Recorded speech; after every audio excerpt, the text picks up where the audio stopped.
Okay, so we're going to talk about fluid and electrolytes today, or however many days it takes you to listen to it. And this is for nursing care of Adult 1, Unit 2, which is fluid and electrolytes.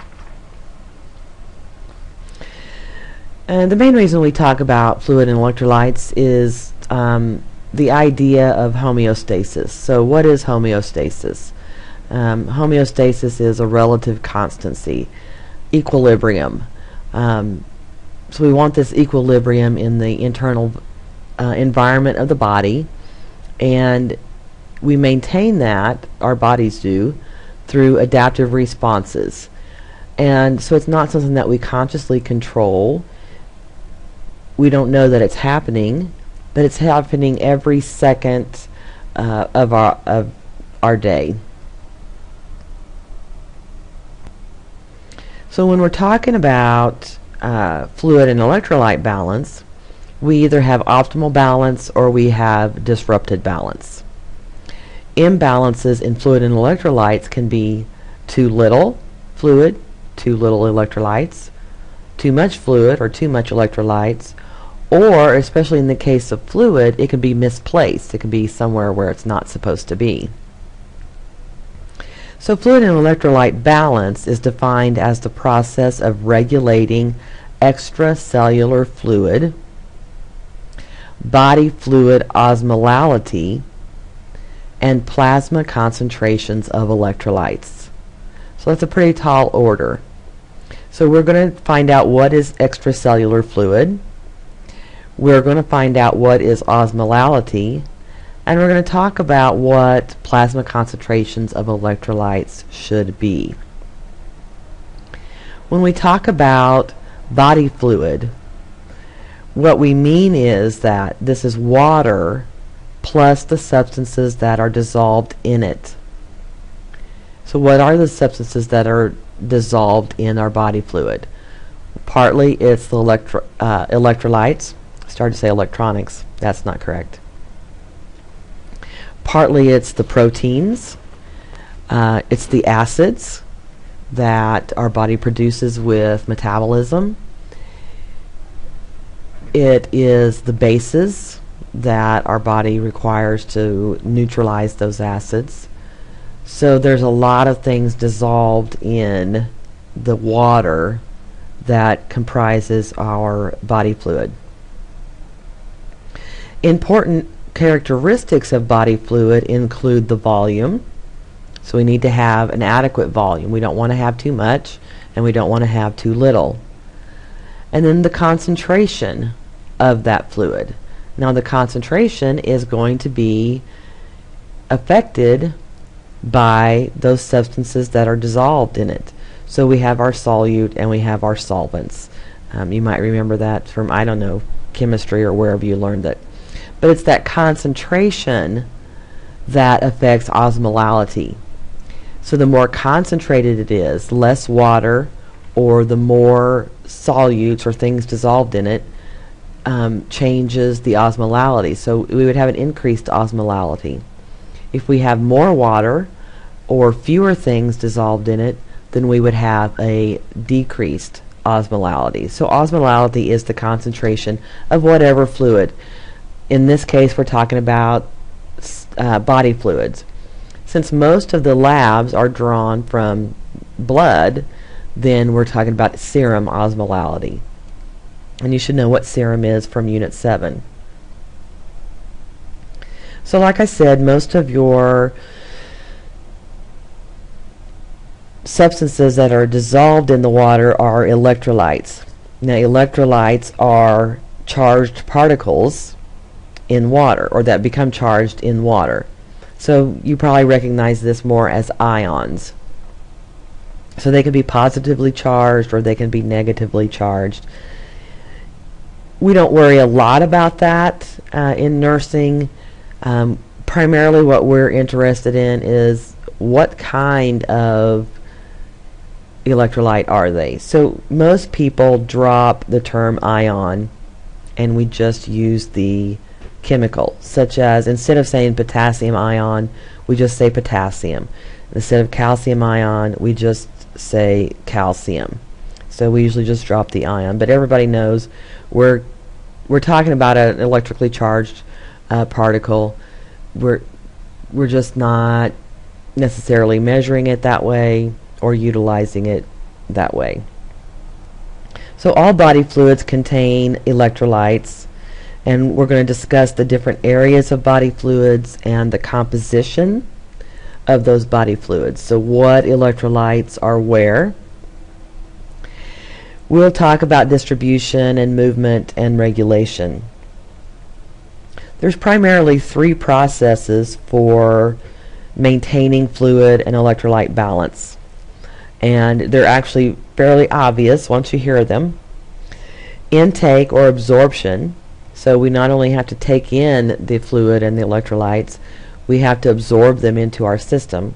So just reflect for a second, what kind of things would allow us to take in but not absorb fluid or electrolytes?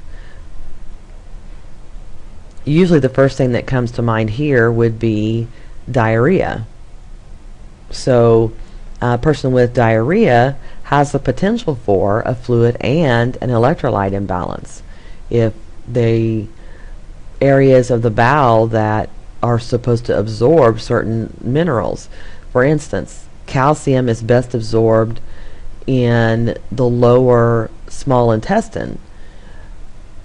So if we're having diarrhea that involves the small intestine and not just the large intestine, then we might not absorb our calcium as well. Distribution is the second process. Now distribution again means movement between compartments. So we have to get it from the intestine absorbed and then distributed to the extracellular, the intracellular fluid compartments. And then of course output. What we don't need, we need to get rid of. If we have excess, we have to get rid of it. And so that can be typically through urine, can be through feces. When we're talking about fluid, we're talking about respiratory. We lose fluid every time we breathe out. We're talking about skin because we lose fluid through sweat. And so output can be normal or abnormal as well. If a patient has excessive output and they're getting rid of water and not getting rid of so much the sodium or potassium in the urine, then pretty soon we have a decreased fluid volume but an increased electrolyte imbalance. So you want to think about those things as you're thinking about this information. What does it mean to me, and how many different directions could it possibly go? And then the little picture is just kind of showing you optimal ECV is extracellular volume, and so too little is a deficit, too much is an excess. Optimal osmolality, typically we look at the sodium. So sodium sometimes equals osmolality. So if we have a low sodium, not only do we have hyponatremia, but we have a decreased osmolality in most cases. If we have too much sodium, then we have an increased osmolality, or we have fluid that is too concentrated. And then potassium is just used as an example. You could change this for any of the electrolytes, calcium, magnesium, chloride. The numbers would be different, but it's the same idea. Too little is hypo, and too much is hyper. So when we talk about body fluid distribution, we want to talk about where is the body fluid located. So first look at the little picture at the lower right hand corner. It's kind of telling us that there's a slight difference between men and women, but for the most part it's a 60-40 split. between solids and fluids. So for men, because they have a higher muscle mass, they have more fluid. So what does that tell us about fatty tissue? Well, one thing it should tell us is that fatty tissue doesn't hold as much water as muscle tissue.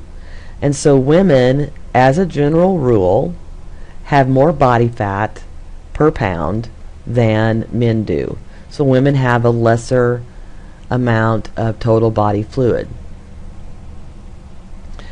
That's true of other populations according to age. Older adults have less muscle mass, and so therefore they're going to have less body water. Why do we care? This tells us that these populations are going to be more susceptible to fluid volume changes than your average adult male. Also in that right-hand corner, it's showing us that 2/3 of that 60%, or 2/3 of our total body water, is inside the cell. So intracellular fluid, or ICF, means inside the cell. And then 1/3 of that fluid, of that 60%, is extracellular fluid. And extracellular means outside the cell. Typically this is broken up into interstitial and plasma, or intravascular. So plasma is intravascular. So only 20% of the 1/3 of our total body water is in the intravascular or plasma. 80% is fluid that surrounds all the cells of our body. And then the rest of our total body water is inside our cells. So our cells hold a large percentage of body water. So the water or fluid in our bodies serves several functions. It aids transportation of wastes and oxygen and nutrients to and from cells. It insulates us and regulates our body temperature. It lubricates, and it's responsible for, or useful for, multiple metabolic reactions. So if we look at the other little picture, it's just breaking it down again. So again, extracellular is 1/3, and it can comprise of interstitial fluid, fluid between the cells, and intravascular, fluid within the vessels, and intracellular fluid, which is fluid within the cells, is the other 2/3. Intracellular fluid is primarily composed of potassium. So potassium is the #1 electrolyte in intracellular fluid. It also contains high concentrations of magnesium and phosphorus. Extracellular fluid, the primary electrolyte is sodium. So sodium is the primary electrolyte in extracellular, then chloride and bicarbonate. Each liter of fluid in our body weighs 2.2 pounds. The minimum number for input and output, we want to think of 30. So it's 30 mils per kilogram per day minimal intake, and 30 mils per hour minimal output. So think about what do these things mean to you? What are you going to do with this information? If you have a patient that gains or loses 2.2 pounds in a 24-hour period, that's a significant amount of fluid adjustment. And you want to be thinking, what's going on? If you have a patient who is not putting out 30 mils an hour, you have to start thinking, why? Do they have a renal disorder? Are they not taking in enough fluids? You know, what's going on? So that's your minimum number of output.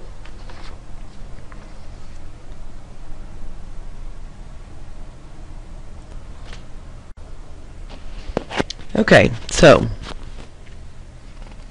body fluid movement. Of course, the pumping action of the heart is going to circulate the blood, and that is going to circulate or move the intravascular fluid. And you'll see as we talk later that it also helps to move some of the interstitial fluid as well, just because of the pressures that are applied by the pumping action. The other thing that helps is that the walls of the cells and the walls that line the capillaries are selectively permeable membranes. What this means is that they will allow some things through, fluid, water, for one, sodium, potassium, sugar, carbon dioxide, oxygen. So some things will move through back and forth and some things won't.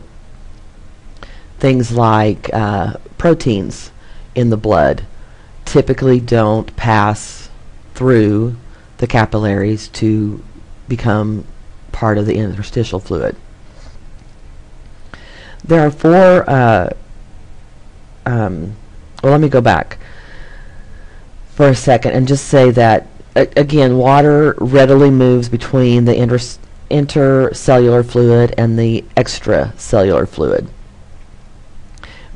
The body is always looking to maintain that balance. This movement of the water is a function of the osmolality. Now remember, osmolality is the concentration. So if the extracellular fluid becomes too concentrated, then the fluid is going to move out of the cells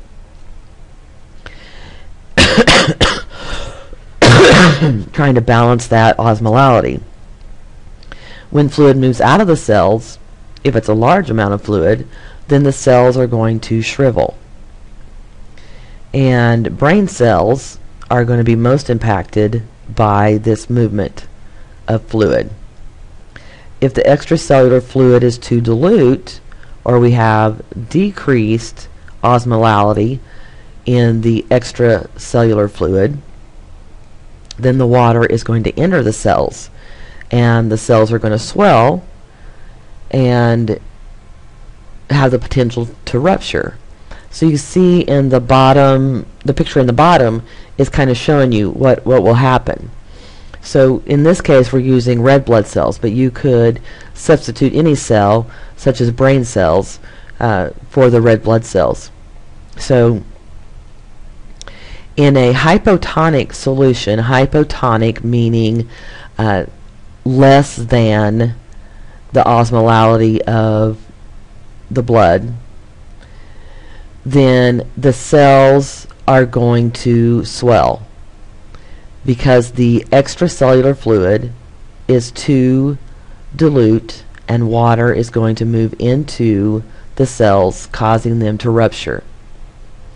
In the case of brain cells, they may not rupture as quickly as a red blood cell, but they're certainly not going to function adequately.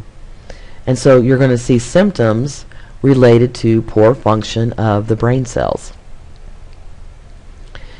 In an isotonic solution, isotonic meaning the same osmolality as plasma or the intravascular fluid, nothing's going to happen. It's equal, so fluid is not going to move in or out of cells. In a hypertonic solution, where we have more solutes or a higher osmolality or higher concentration of in the plasma, then fluid is going to move out of the cells and they are going to crenate or shrivel up and die. So again, that can happen with red blood cells, it can happen with brain cells, any cell in the body. So at any rate, a cell that is swollen or a cell that is shriveled is not going to function appropriately. So there are 4 processes that regulate body fluid movement. One of those is osmosis. Now you might remember that osmosis primarily affects water. So water moves back and forth across the semi-permeable membrane or selectively permeable membrane, trying to equalize the solution. So if in the case of the picture at the top we have too many sugar molecules on the left, the water is going to move across from right to left until we have the same concentration.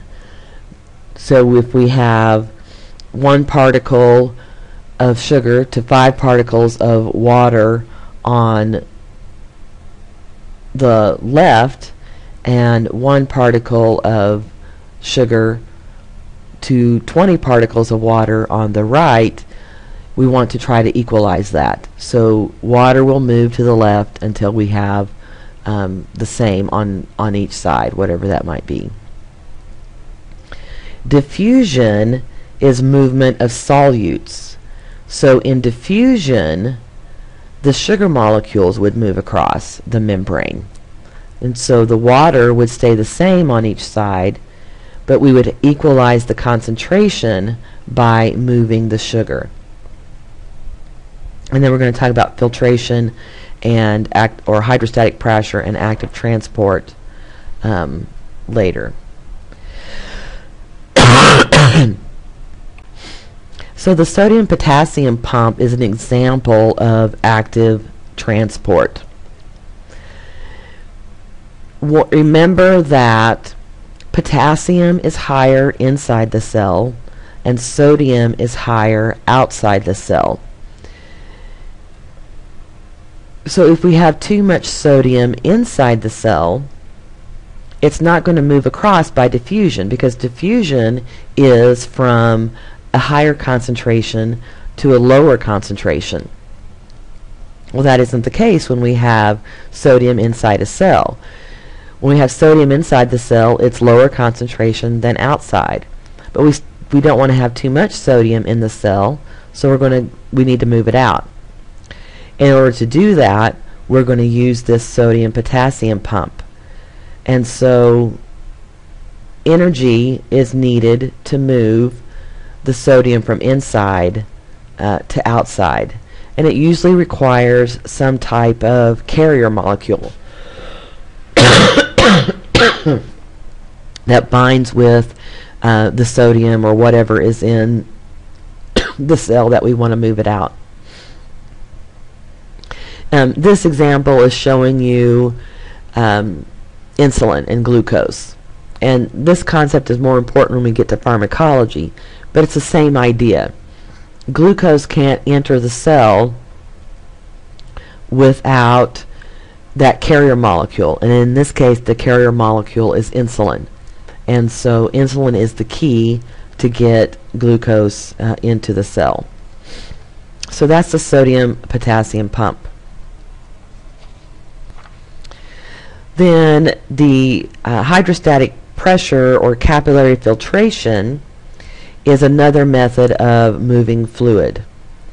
So we have forces that are occurring at the same time but are opposing forces.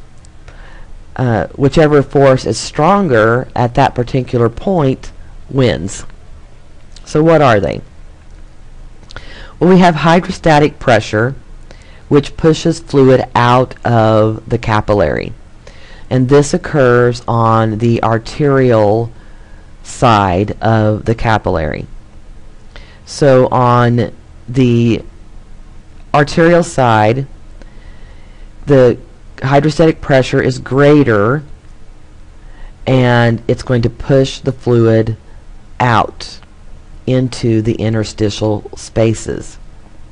So remember, interstitial is still extracellular fluid, but it's not in the vessels either. So it's fluid that's surrounding the cells.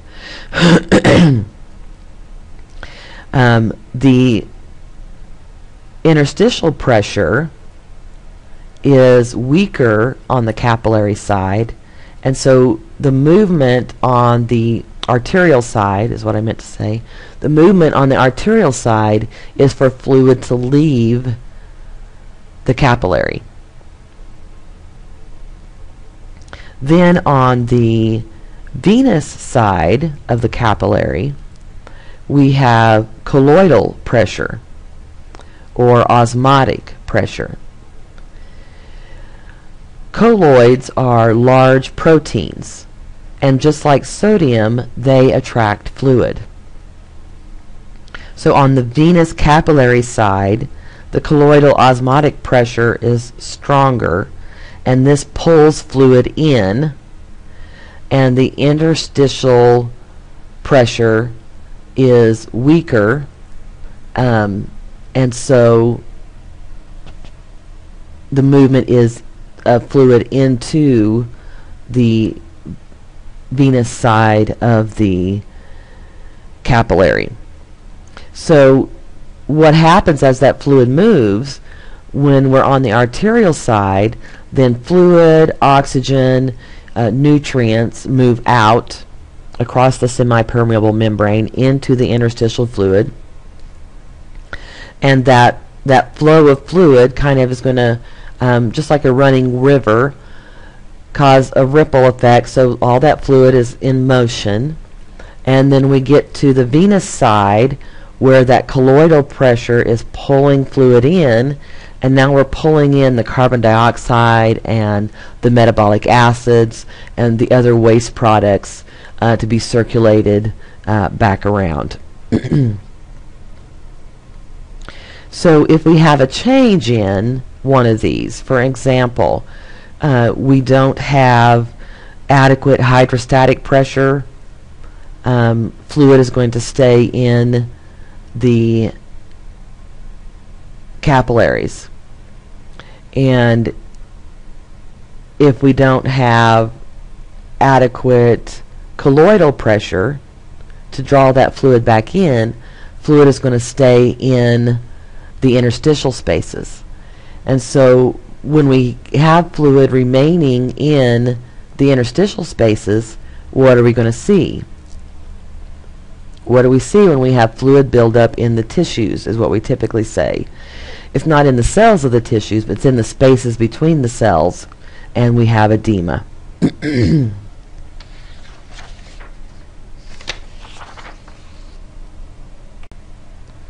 So fluid is regulated by our intake. Yeah, that's regulated by the hypothalamus, but we primarily are thinking about thirst.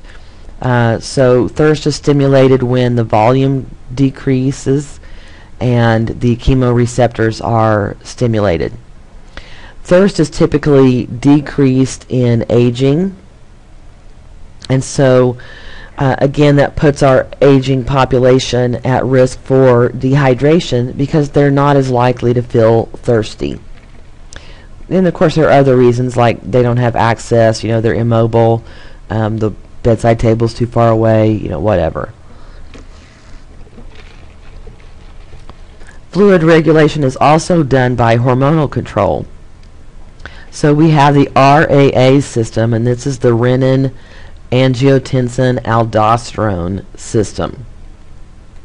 And this is stimulated when we have decreased perfusion to the kidneys. So when the kidneys are insulted with decreased perfusion, then the RAA system is stimulated, which causes sodium and water to be retained so that we can increase the volume. And there's certainly more to that, and we'll get into that more when we talk about the renal system and when we talk about and in pharmacology. ADH is the anti-diuretic hormone, And ADH is a water retaining hormone. So the more anti-diuretic hormone that we have circulating, the more water we're going to retain. And then the atrial natriuretic peptide inhibits the renin-angiotensin-aldosterone system and inhibits thirst. So RAA and ADH are going to come into play when we need to increase the volume or decrease the osmolality. The ANP is going to come into play when we have too much volume and we need to stop taking fluid in. Now, fluid output is through multiple places.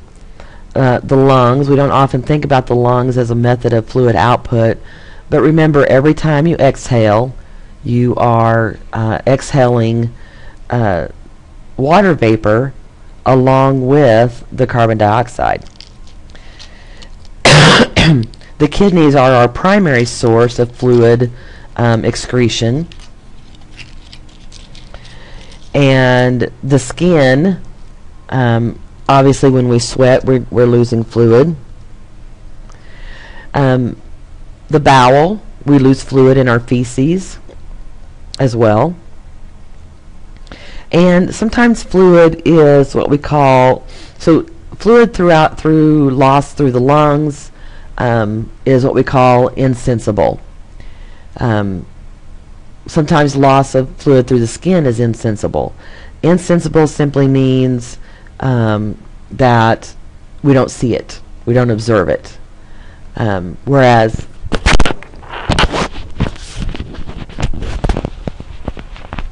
sorry, knocked my microphone off. So whereas fluid loss through the kidneys is sensible loss. We can see it, we can measure it, we can define its characteristics. So two types of fluid loss would be insensible or sensible, and then at least 4 organs of fluid loss. So what would cause the plasma osmolality or concentration to increase and thus release the ANP? Well, this would be a decrease in water intake, excessive water loss through diaphoresis or diarrhea, or ingestion of lots of hypertonic solutions, drinking a lot of salt water for whatever reason. Say you're lost at sea and you get so thirsty you drink the salt water. Well, you're just going to kill yourself and make yourself more thirsty because you're going to increase the concentration of your body fluids. Now, lab tests that measure fluid status and of course include osmolality. Typically this is on plasma. Again, it's just measuring the concentration. Typically we can measure the concentration of serum through the level of sodium. So if the sodium is high, then we would have a high osmolality. And if the sodium is low, we would have a low osmolality. Specific gravity is usually done on the urine. This is a measurement that's comparing the weight of the urine to distilled water, to the weight of distilled water. So distilled water has a specific gravity of 1. Normal specific gravity for urine is 1.001 to 1.04. So if we're putting out large volumes of dilute urine, then we're going to see a low specific gravity. If we have concentrated urine, then we're going to see a higher specific gravity. Specific gravity tells us that the kidneys aren't producing urine.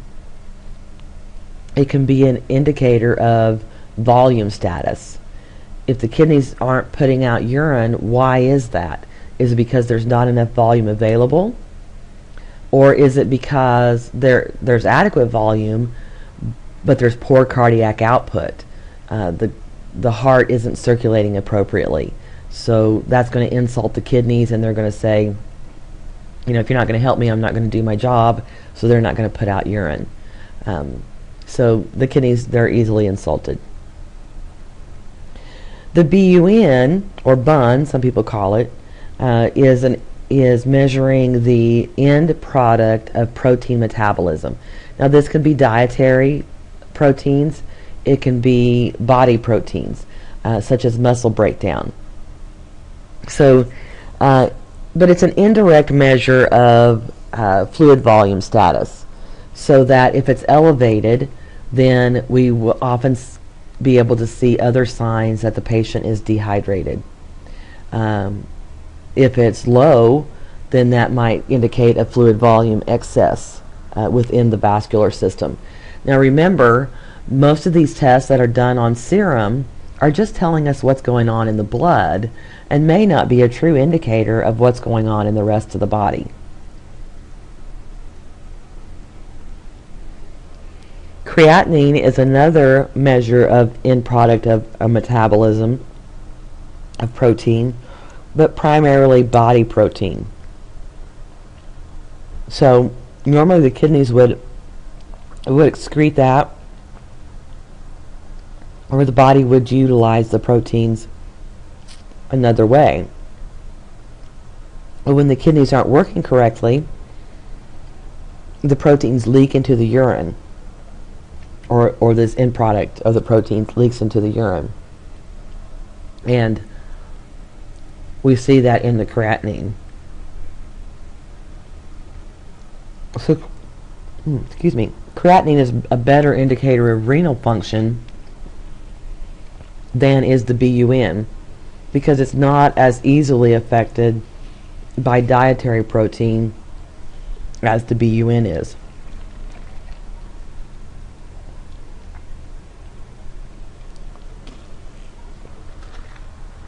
So amino acids, measurement of amino acids can be a measurement that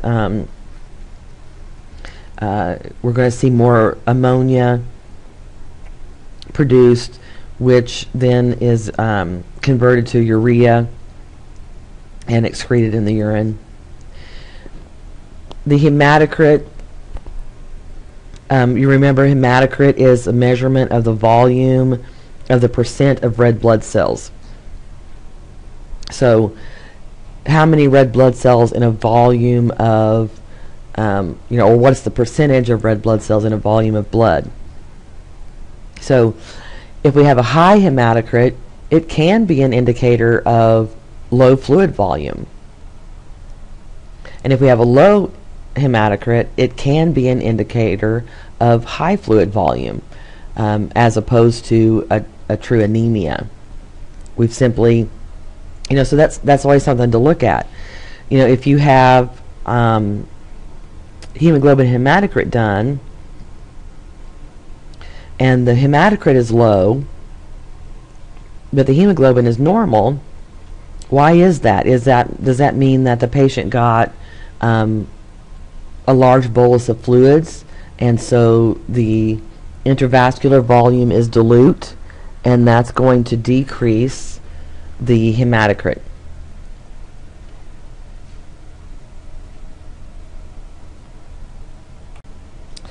And then some other things you always have to consider, what's going on with the patient. So, what is their spiritual beliefs, their cultural beliefs that might affect hydration and electrolyte balance.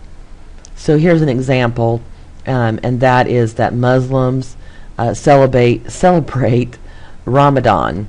And I think it's this time of year, though I don't know the exact timing. But during Ramadan, they fast for 1 month, from sunup to sundown. This may include not taking anything in during daylight hours. So you have to consider that and then take special precautions to prevent dehydration and make considerations on how you're going to give meds. Now, they do allow for individuals to not participate in Ramadan if depending on what they have going on. If they're ill or something. So it's up to the patient, but be aware that your patient may be choosing that. So I'm hoping that this is all going to save as one. I have a feeling it's not because it went a little longer than I hoped. But there'll be at least 3 more, or this will be the second, and there'll be a total of 5.